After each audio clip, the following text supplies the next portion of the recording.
எங்களால் இந்த உலகத்தை பார்க்க முடியும்னாலும் எங்களை உலகமா கிறிஸ்டோபர் ஐயா பார்க்கிறாருன்னு சொன்னா அது பொய்யாகாதுங்க. அன்பு சகோதரர் கிறிஸ்டோபர் ஐயா காட்டும் இந்த தேவ அன்புக்கு சற்றும் குறைவில்லாதது அன்பு சகோதரி எல்லி புஷ்பம்மா காட்டுற அன்புங்க. கர்த்தர் பெரியவர். ஹல்லேலூயா.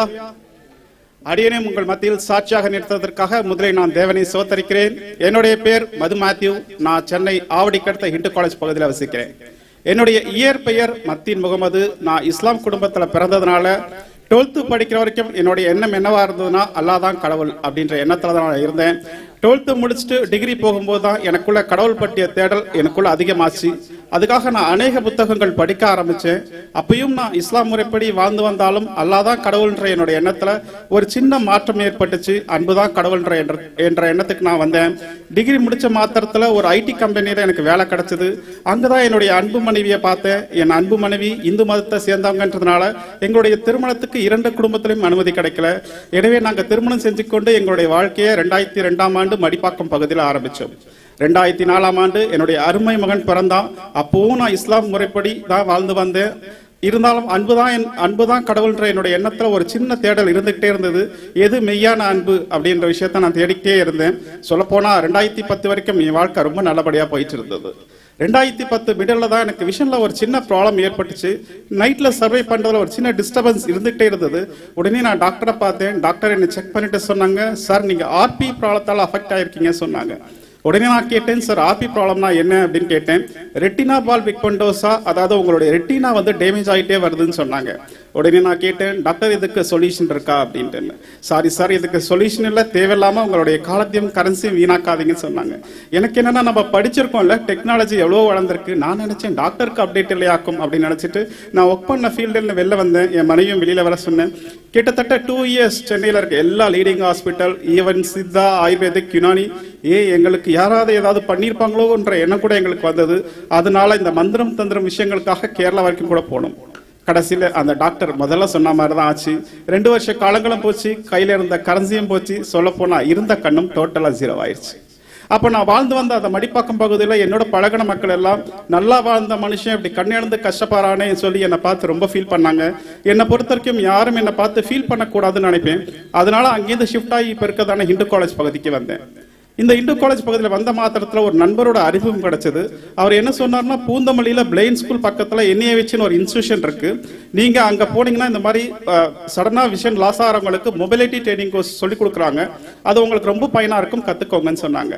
சரி, நான் அந்த கோர்ஸை கத்துக்கலான்னு போனேன். அந்த கோர்ஸை கத்துக்கலான்னு போகும்போது தான் எனக்கு வாழ்க்கையில ஒரு முக்கியமான லைனுக்கான அர்த்தமே புரிஞ்சது.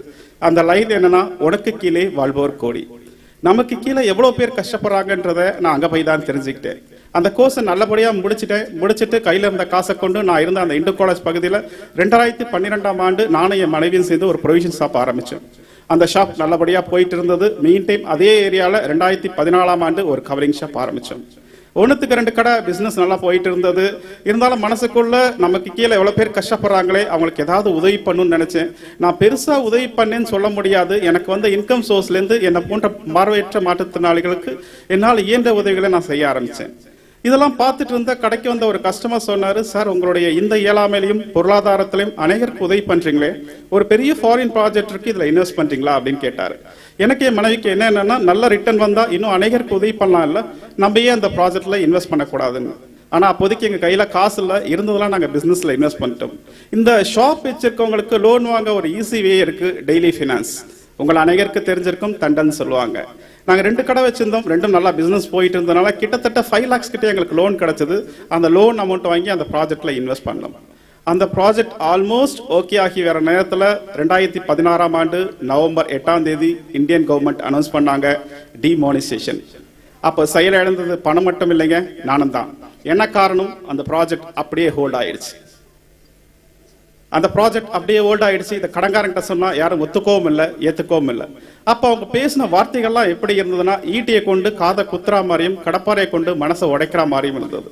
எனக்கும் என் மனைவிக்கும் ஒரு பெரிய வருத்தம் என்னன்னா, நம்ம கடன் வாங்கி கார் வாங்கணும்னு நினைச்சோமா, பங்களா வாங்கணும்னு நினைச்சோமா, இல்லையே 4 பேருக்கு உதவி பண்ணணும் தானே நினைச்சோம். நம்மளுக்கு ஏங்க இந்த நிலைமை, வேண்டாம் இந்த வாழ்க்கையை முடிச்சுக்கலான்னு என் மனைவி சொன்னாங்க. அப்ப எங்க முன்னாடி இருந்த ஒரு பெரிய கேள்வி என்னன்னா, எங்க மகன். ஏன்னா எங்க மகன் எங்க மூலியமா வந்தானே ஒழிய எங்களுக்காக வந்தவங்க இல்லைல்ல.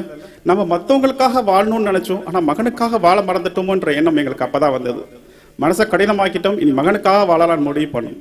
அப்போ பிசினஸ் பெருசா இல்லாதனால வந்த வேலைக்கு அந்த 2 கடையும் சேல் பண்ணிட்டோம். அதில் 50% கடனை தான் எங்களால் அடைக்க முடிஞ்சது. ரிமைனிங் 50% கடனுக்கு என் மனைவிக்கு ஒரு சின்ன வேலை கிடைச்சது. போக ஆரம்பிச்சாங்க. அதில் போயிட்டு அவங்க 10ஆம் தேதி சம்பளம் வாங்கிட்டு வந்தாங்கன்னா அந்த சம்பளம் மேக்ஸிமம் 2 days கூட இருக்காது. ஏன்னா அந்த கடனுக்கே போதுமான அளவுக்கு இல்லாதனால அன்றாட தேவைகளை சமாளிக்கிறதுல எங்களுக்கு ரொம்ப சிரமம் இருந்தது. என்ன பண்றது, எனக்கு பசிக்கிறதுனாலும் என் மகனுக்கு பசிக்குது, ஏதாவது பண்ணுன்ற எண்ணம் எனக்கு வந்தது. அப்பதான் நான் முன்ன உதவி பண்ணதுல ஒரு மாற்றுத்திறனாளி சகோதரர் சொன்னாரு, ஐயா இந்த மாதிரி ட்ரெயின்ல கடலை மிட்டாய் வியாபாரம் இருக்கு, நீங்க ஒரு 300 ரூபாய் இன்வெஸ்ட் பண்ணீங்கன்னா 500 ரூபாய்க்கு சேல் பண்ணலாம், ஒரு 200 ரூபாய் ப்ராஃபிட் கிடைக்கும், உங்களுக்கு சரின்னு தோணுச்சுன்னா இதை செஞ்சு பாருங்க அப்படின்னு சொன்னாங்க. இதுல என்ன இருக்கு, பொய் சொல்லல திருடல, நம்ம ஏன் அதை செஞ்சு பார்க்க கூடாதுன்ற எண்ணம் வந்தது. ஒரு நாள் கையில இருந்த 300 ரூபாய் காசை எடுத்துக்கிட்டேன், சென்ட்ரல் ரயில்வே ஸ்டேஷன் போயிட்டேன், கடலை மிட்டாய் வாங்கிட்டேன். சென்ட்ரல்ல இருந்து திருவள்ளூர் போற லோக்கல் ட்ரெயின்ல ஏறிட்டேன். ஒரு கையில ஸ்டிக், ஒரு கையில கடலை மிட்டாய். ட்ரெயின் மூவ் ஆகுது, என்னால மூவ் பண்ண முடியல. ஏன்னா நான் மற்ற பிளைன் மாதிரி பை பார்ன் பிளைன் கிடையாது, மிடில் தான் பிளைன் தானே. அதனால என்னால் அந்த ட்ரெயின்ல மூவ் பண்ண முடியல, கடலை மிட்டாயும் கத்த முடியல, ஏன் ஒரு கடலை மிட்டாயும் விற்கவும் முடியல. அதுக்காட்ட அடுத்த ஸ்டேஷன் வந்துருச்சு, பேஷன் பிரிட்ஜ். இறங்கிட்டு அடுத்த கம்பார்ட்மெண்ட் ஏறலாம் நினைக்கிறதுக்குள்ள அந்த ட்ரெயின் மூவ் ஆயிடுச்சு. ஸோ அடுத்த ட்ரெயின் ஏறினேன். அடுத்த ட்ரெயின்லையும் இதே நிலைமை தான், என்னால் மூவ் பண்ண முடியல, கடலை மிட்டாய் கத்த முடியல, ஒரு கடலை மிட்டாய் விற்க முடியல. டில் பெரம்பூர் வரைக்கும் இப்படியே தான் போயிட்டு இருந்தேன். பெரம்பூர் போய் இறங்கினேன். பெரம்பூர் உங்க சிலருக்கு தெரிஞ்சிருக்கும்.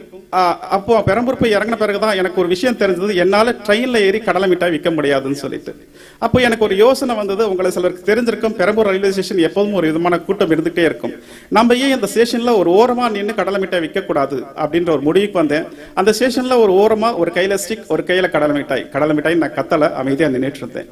அப்ப என்னை கடந்து போனவங்களாம் அநேகர் பசிக்கு வாங்கலாங்களான்னு எனக்கு தெரியாது, பாவம் பார்த்து வாங்க ஆரம்பிச்சாங்க. இப்படியே நாட்கள் பல போயிட்டு இருந்தது. அப்ப நாங்க நின்ன நாட்கள்லாம் பாத்தீங்கன்னா காலைல 9 மணிக்கு போவேன், 4 மணி வரைக்கும் நிற்பேன். அது நின்ன போது எனக்கு கால் வலிச்சதோட மனசு ரொம்ப வலிச்சது. என்ன காரணம்னா, ஒரு ஐடி கம்பெனில ஒர்க் பண்ணிட்டு இருந்தேன், 1க்கு 2 கடை வச்சிருந்தேன். இப்ப 5க்கும் 10க்கும் ரோட்டர் அடிக்குமே அப்படின்னு நினைக்கும் போது மனசு ரொம்ப வலிக்க ஆரம்பிச்சது.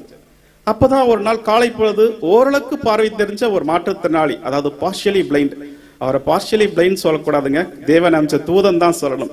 என்ன காரணம், என்னை கடந்து போனவர் சடனா என்கிட்ட வந்துட்டு, பிரதர் உங்க பேர் என்ன, இந்த லைன்ல நீங்க புதுசா இருக்கீங்களே, இதுக்கு முன்னாடி நீங்க என்ன பண்ணிட்டு இருந்தீங்கன்னு கேட்டாரு. நான் எப்போதுமே யார்கிட்டயுமே என்னுடைய பிளாஷ்பேக் சொல்லி சிம்பத்தி கிரியேட் பண்றது எனக்கு பிடிக்காது. என்னன்னு தெரியல, அவர் கேட்ட மாத்திரத்துல நான் கடந்து வந்த பாதையெல்லாம் சொல்லிட்டேன். அவர் கண்ணை கலங்கிட்டு ஒரு விஷயம் சொன்னாரு, பிரதர் இன்னைக்கு மதியம் சர்ச் ஆஃப் காட் தாசபிரகாசில் ஜியோ வெளிச்சம் அமைப்பு சார்பில் ஒரு பிளைண்ட் ஃபெலோஷிப் நடக்குது. நீங்க அங்க போனீங்கன்னா ஒரு 5 kg ரைஸ் கொடுப்பாங்க, அது ரொம்ப நல்லா இருக்கும், உங்களுக்கு ஓகேனா அதை நீங்க போய் பாருங்களேன் அப்படின்னு சொல்லிட்டு என்னை விட்டு அவர் போயிட்டாரு. அன்னைக்குன்னு பார்த்து வியாபாரம் இல்லாதனால எனக்குள்ள ஒரு எண்ணம் வந்தது, அந்த 5 கிலோ அரிசி வாங்கினா என் மகன் 1 வாரம் 10 நாள் நல்லா சாப்பிடுவா, இல்ல நம்ம ஏன் அதை ட்ரை பண்ணி பார்க்க கூடாதுன்னு. I am telling with very frank, வெக்கத்தை விட்டு சொல்றேங்க, நான் முதல்ல சர்ச்சுக்கு வந்தது அந்த 5 கிலோ அரிசி வாங்க தான். அந்த சர்ச் ஆஃப் காட் தாசபிரகாஸ் கேட் வரைக்கும் வந்துட்டேன். கேட்டு வரைக்கும் வந்த என்னால உள்ள போக முடியல. ஏன்னா என் அறிவு சொல்லுது, டே நீ நல்லா இருந்து அநேகருக்கு உதவி பண்ண, நீ ஒரு 5 கிலோ அரிசிக்காக உள்ள போகணுமா, உள்ள போகாத நீ அறிவு சொல்லுது. ஆனா என் மனசு சொல்லுது, டே நீ வியாபாரத்தை விட்டு வந்துட்ட, இன்னைக்கு உள்ள போகட்டா மகனால சாப்பிட முடியாது, உள்ள போன்னு என் மனசு சொல்லுது.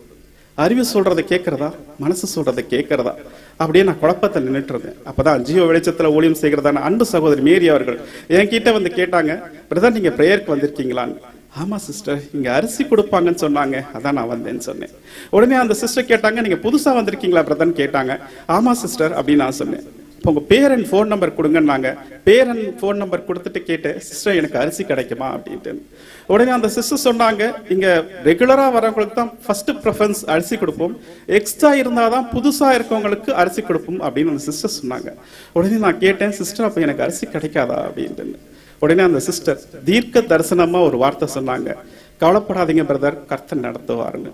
ஆம் பிரியமானவர்களே, கர்த்தர் அந்த நாள் முதற்கொண்டு இந்த நாள் வரை என் வீட்டில் ஒரு வேளை கூட ஆகாரம் குறைவின்றி நடத்தி கொண்டு வருகிறார். அல்லேலூயா. அவங்க சொல்லிட்டு என்ன அந்த பிரேயர் ஹாலில் உட்கார வச்சுட்டு போயிட்டாங்க. அப்போ அந்த பிரேயர் ஹாலில் துதி ஆராதனை நடந்துட்டு இருந்தது.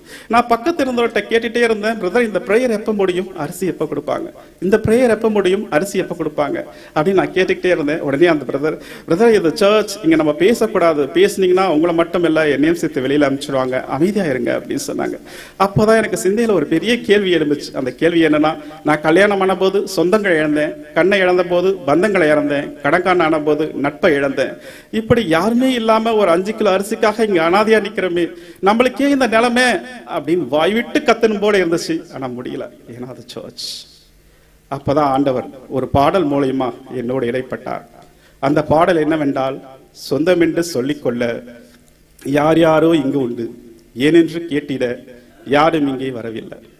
அந்த பாடல்ல ஒரு சின்ன சரணத்தை மட்டும் பாடி என்னுடைய சாட்சியை தொடரலான் இருக்கேன். சொந்தம் என்று சொல்லிக்கொள்ள யார் யாரோ இங்கு உண்டு, ஏனென்று கேட்டிட யாரும் இங்கே வரவில்லை. சொந்தம் என்று சொல்லிக்கொள்ள யார் யாரோ இங்கு உண்டு, ஏனென்று கேட்டிட யாரும் இங்கே வரவில்லை. எப்படி சொல்வேன் என்னையும் தேடி நீர் வந்ததை, தோளின் மீது சுமந்து கொண்டு நடத்தி வருவதை. எப்படி சொல்வேன் என்னையும் தேடி நீர் வந்ததை, தோளின் மீது சுமந்து கொண்டு நடத்தி வருவதை. நீங்க மட்டும் இல்லைன்னா எங்கோ நான் சென்றிருப்பேன், மண்ணுக்குள்ள போயிருப்பேன். மறந்தும் போயிருப்பார், மறந்தே போயிருப்பார். ஆமான்பானவர்களே, இந்த பாடல் கேட்ட மாத்திரத்துல ஆக்சுவலா அழுறவன் ஆம்பளை இல்லைன்னு நினைக்கிறவன் நான். ஆனா என்னமோ தெரியல, இந்த பாடல் கேட்ட மாத்திரத்துல என்னைய அறியாம நான் அழ ஆரம்பிச்சிட்டேன். அப்பதான் நம்மளுடைய அன்பு போதகர் கிறிஸ்டோபர் ஐயா வந்து அந்த தேவனுடைய வார்த்தையை பகிர்ந்தாங்க. அந்த வார்த்தையை பகிரும் போதுதான் நான் இதனால் வரைக்கும் தேடிக்கொண்டிருந்த அந்த மெய்யான அன்புக்கான விடை கிடைச்சதுங்க. ஆமாங்க, அந்த வார்த்தை என்னன்னா ரோமர் 8:32. ரோமர் 8:32, தம்முடைய சொந்த குமாரன் என்று பாராமல் நம் எல்லோருக்காகவும் அவர் ஒப்பு கொடுத்தவர், அவரோடு கூட மற்ற எல்லாவற்றையும் நமக்கு அருளாது இருப்பது எப்படி. இந்த வார்த்தையை பகிர்ந்துட்டு அந்த பிதாவோட அன்பை சொல்லும் போது, அந்த பிதாவுக்கு என் மேல இவ்வளவு அன்பா, என்னுடைய பாவத்துக்காக அவர் மகனே கொடுத்தாரா, அதுக்கு அந்த மகன் ஒப்பு கொடுத்தாரா அப்படின்னு நினைக்கும் போது எனக்கு அந்த அழுகை இன்னும் அதிகமாயிருச்சுங்க. அப்ப நம்ம போதகரையா மீண்டும் ஒரு வார்த்தை சொன்னாங்க. இங்க கலக்கத்தோடு கவலையோடு கண்ணீரோடு யாராவது வந்திருக்கீங்களா? பிதா தான் மகனையே கொடுத்திருக்காருனா நீங்க எது கேட்டாலும் கொடுப்பாரு. உங்களுக்கு என்ன வேணுமோ மனம் விட்டு கேளுங்க, வாய் விட்டு கேளுங்க, சத்தமா கேளுங்கன்னாங்க. அப்போ எனக்கு தேவைப்பட்டது அமைதி. I need peace. எனக்கு அமைதி கிடைக்குமா அப்படின்னு நான் சத்தமா கேட்டுட்டு கண்ணை மூடி உட்காந்துட்டு இருந்தேங்க. கொஞ்ச நேரத்துல ஒரு அமைதி என்ன சூழ்ந்துச்சு. அந்த ப்ரேயர் முடிஞ்சது. அந்த முடிஞ்ச மாத்திரத்துல எனக்கு ஒரு பிரியாணி பாக்கெட்டும் 5 kg ரைஸும் கொடுத்தாங்க. அதை எடுத்துட்டு நான் வீட்டுக்கு போனேன். அந்த பிரியாணி பார்த்தோன்னே என் மகனுக்கு ரொம்ப சந்தோஷம். டாடி இந்த பிரியாணி எனக்கான்னு கேட்டான். ஆமாண்டா, இது உனக்கு தான், நீ சாப்பிடுன்னு சொன்னேன். என்ன காரணம்னா 2017 பிரியாணி எங்களுக்கு ஒரு லக்ஸரி ஃபுட், அது ஒரு விலை உயர்ந்த உணவுங்க. என் மனைவி கேட்டாங்க, ஏங்க நீங்க சாப்பிடலையான்னு. இல்லப்பா, நான் தூங்கணும்னு சொன்னேன். நான் தூங்கணும்னு சொன்னேன். என் மனைவிக்கு ரொம்ப ஷாக். ஏன்னா நாங்க அந்த நாட்களை தூங்கி பல நாட்கள், பல வாரம், சொல்லப்போனா சில மாசங்கள் கூட இருக்கோங்க. சரி, நான் தூங்கணும்னு சொன்னேன். என் மனைவி எதுவுமே பேசல. நீங்க தூங்குங்க, எதுவா இருந்தாலும் காலையில பேசிக்கலாம்னு சொல்லிட்டாங்க. மறுநாள் காலை விடிஞ்சோடனே என் மனைவி கிட்ட நடந்த விஷயத்தெல்லாம் சொன்னேன். என் மனைவிக்கு தெரியும் நான் எதையும் மிகப்படுத்தி பேச மாட்டேன்னு. உடனே என் மனைவி கேட்டாங்க, அப்ப நானும் உங்களோட ஆலயத்துக்கு வரவா, எனக்கும் அந்த அமைதி கிடைக்குமான்னு கேட்டாங்க. கண்டிப்பா வாப்பா, கர்த்தர் கொடுப்பார் அப்படின்னு சொன்னேன். ஆமாங்க, அவங்களும் என் கூட ஆலயத்துக்கு வர ஆரம்பிச்சாங்க. கர்த்தர் எனக்கு கொடுத்த அதே சமாதானத்தை அவங்களுக்கும் அருள்னார். நாங்க 2017 குடும்பமா கர்த்தருக்குள்ள வந்தோம். இப்போ மிகுந்த மனமகிழ்ச்சியா வாழ்ந்து கொண்டிருக்கிறோம். அல்லேலூயா. சங்கீதம் 50:15 இப்படி சொல்லுதுங்க, ஆபத்து காலங்களில் என்னை நோக்கி கூப்பிடு, நான் உன்னை விடுவிப்பேன், நீ என்னை மகிமைப்படுத்துவாய். அவர் என்னை விடுவிச்சிட்டாரு, நான் அவரை எப்படி மகிமைப்படுத்துறதுன்னு யோசிச்சிட்டே இருந்தேங்க. அந்த பெரம்பூர் ரயில்வே ஸ்டேஷன்ல வைக்கிற அதே கடலை மிட்டாயை எக்மோர் ரயில்வே ஸ்டேஷன்ல விற்க ஆரம்பிச்சேன். அப்படியே கர்த்தருடைய அன்பையும் பகிர ஆரம்பிச்சேன். கர்த்தர் அடியேனையும் ஒரு கருவியா எடுத்து பயன்படுத்தி 2018 10 பேர் ஆலயத்துக்கு வர உதவி செஞ்சாரு. 2019 20 பேர் ஆலயத்துக்கு வர உதவி செஞ்சாரு. எந்த சர்ச் ஆஃப் காட் தாசபிரகாஷ் கேட்டல உலக பொருள் வாங்க நின்றுட்டு இருந்தனோ, அதே சர்ச் ஆஃப் காட் புதூர்ல என்ன அந்த பரம்பொருளை பற்றி படிக்கிறதான டிப்ளமா இன் தியாலஜி படிக்க கிருபை செஞ்சாருங்க. அது மட்டும் இல்லைங்க, என் மகன் ஆசைப்பட்ட பிரியாணி கூட வாங்கி கொடுக்க முடியாத எனக்கு என் மகன் ஆசைப்பட்ட பிசியோதெரப்பியை படிக்க தேவன் தயவு செஞ்சிருக்காரு. ஆமாங்க, இப்ப என் மகன் பிசியோதெரப்பி 2nd இயர் படிக்கிறாரு. இன்னும் 2 வருஷம் ஒரு நல்லபடியா படிச்சு முடிச்சுக்க நீங்க ஜெபிச்சுக்கோங்க. இந்த சாட்சி உங்களை விசுவாசத்துல பலப்படுத்திருக்கும் நான் கர்த்தருக்குள்ள விசுவாசிக்கிறேன். இந்த சாட்சி உங்களை விசுவாசத்துல பலப்படுத்திருந்தா பிதாவை லைக் பண்ணுங்க, குமாரனை ஷேர் பண்ணுங்க, ஆவியானவரை சப்ஸ்கிரைப் பண்ணுங்க. எந்த எதிர்மறையான கமெண்ட் வந்தாலும் நீங்க ரொம்ப சந்தோஷமா இருப்பீங்கன்னு சொல்லி இறுதியாக நம்மளுடைய அன்பு சகோதரர் கிறிஸ்டோபர் ஐயாவை பத்தியும் அன்பு சகோதரி லில்லி புஷ்பம் அம்மாவை பத்தியும் ஒரு சில வார்த்தைகளை சொல்லி இந்த சாட்சியை முடிக்கலான்னு விரும்புறேங்க. ஆமாங்க, எங்களால இந்த உலகத்தை பார்க்க முடியலனாலும் எங்களை உலகமா கிறிஸ்டோபர் ஐயா பார்க்கிறாருன்னு சொன்னா அது பொய்யாகாதுங்க. அன்பு சகோதரர் கிறிஸ்டோபர் ஐயா காட்டும் இந்த தேவ அன்புக்கு சற்றும் குறைவில்லாதது அன்பு சகோதரி லில்லி புஷ்பம் அம்மா காட்டுற அன்புங்க. எப்படின்னா, இந்த உலகத்துல ஒரு வார்த்தை சொல்லுவாங்க, பூவோட சேர்ந்த நாரும் மணக்கும்னு. பூவோட சேர்ந்த நாரே மணக்கும் போது கிறிஸ்டபர் ஐயாவோட சேர்ந்த லில்லி புஷ்பம் அம்மா மணக்க மாட்டாங்களா? இப்படிப்பட்ட அன்பு சகோதரர் கிறிஸ்டபர் ஐயாவுக்காகவும் அன்பு சகோதரி லில்லி புஷ்பம் அம்மாக்காகவும் உங்கள் தனிப்பட்ட ஜெபத்தில் மறக்காமல் நீங்க நினைவு கூர்ந்து ஜெபிக்குமாறு அன்பாய் கேட்டுக்கொண்டு இந்த சாட்சியை முடிக்கிறேன். கர்த்தர் நேரடியாக பார்க்கிற உங்களையும் நேரடியில் பார்க்கிற அனைவரையும் ஆசீர்வதிப்பாராக. ஆமீன். அல்லேலூயா.